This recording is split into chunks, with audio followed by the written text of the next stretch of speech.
Brilliance Audio.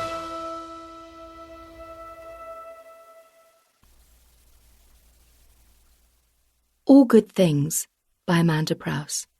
Performed by the author.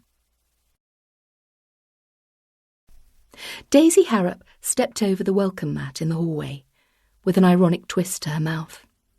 The mat, thick with dust, covered in clumps of mud and bald in places, was not really that welcoming. She picked up the hand-delivered letter addressed to her parents from the floor, admiring the official-looking council crest, before placing it on top of the old cool box in the corner. That being the spot where mail was left for collection, and recycling items nested until they were grabbed and plopped in the appropriate bins.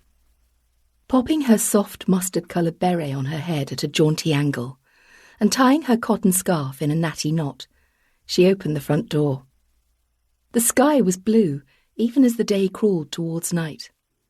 "See you later," she called out to whoever might be listening, and wasn't surprised to receive no response. She did this, found a jolly voice that wouldn't be amiss in an advert or movie, as if saying things in this particular way might make her life more like an advert or movie. So far, as a strategy, it had proved unsuccessful. There was no bashful yet keen boyfriend on the scene, no lovely apartment with a balcony and a view, no spare cash, no happy ending where she got to laugh with her good-looking friends as catchy music played and she danced off into the sunset. Instead, the house remained silent. It was no surprise. She knew her mum would be napping on the sofa before supper. Her dad would be napping in the chair post his shift at the sorting office, and her older brother Jake would be in bed having an after-school nap. They napped a lot, the other three Harrops. Wheeling her bike from the porch, she looked over the fence towards the Kelleways' house, as was her habit. This she did just in case he might be visiting his grandparents.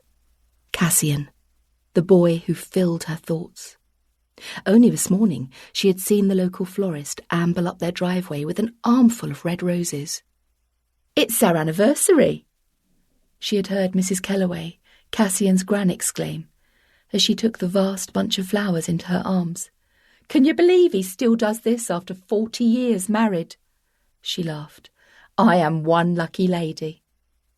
Daisy couldn't imagine her dad buying her mum flowers at any stage. Maybe that was what was wrong with them. She pictured him arriving home with a handful of daffs, and her mum busting out a happy dance before slipping into his arms.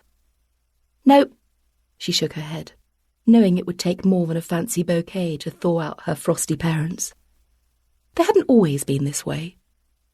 She could recall pockets of laughter coming from them on the sofa, and had even caught them kissing one Sunday in the kitchen. She remembered the way they'd sprung apart, blushing and laughing like teens. It had made her feel inexplicably happy, safe.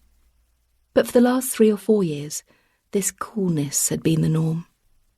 It felt as if the cracks had appeared overnight, or maybe that was simply her awareness of them. Like looking up one day to find it raining, realising only then that the roof was gone.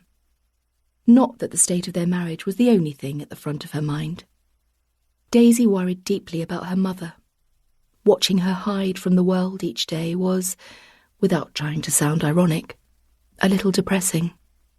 She knew enough biology to wonder if her decision to withdraw from life so suddenly might be connected to the perimenopause. The age certainly fit, but surely their doctor would be aware of the possibility. Broaching it with her mum was a whole other thing, though. It felt too personal, invasive. Instead, she showed her kindness and did chores where and when she could.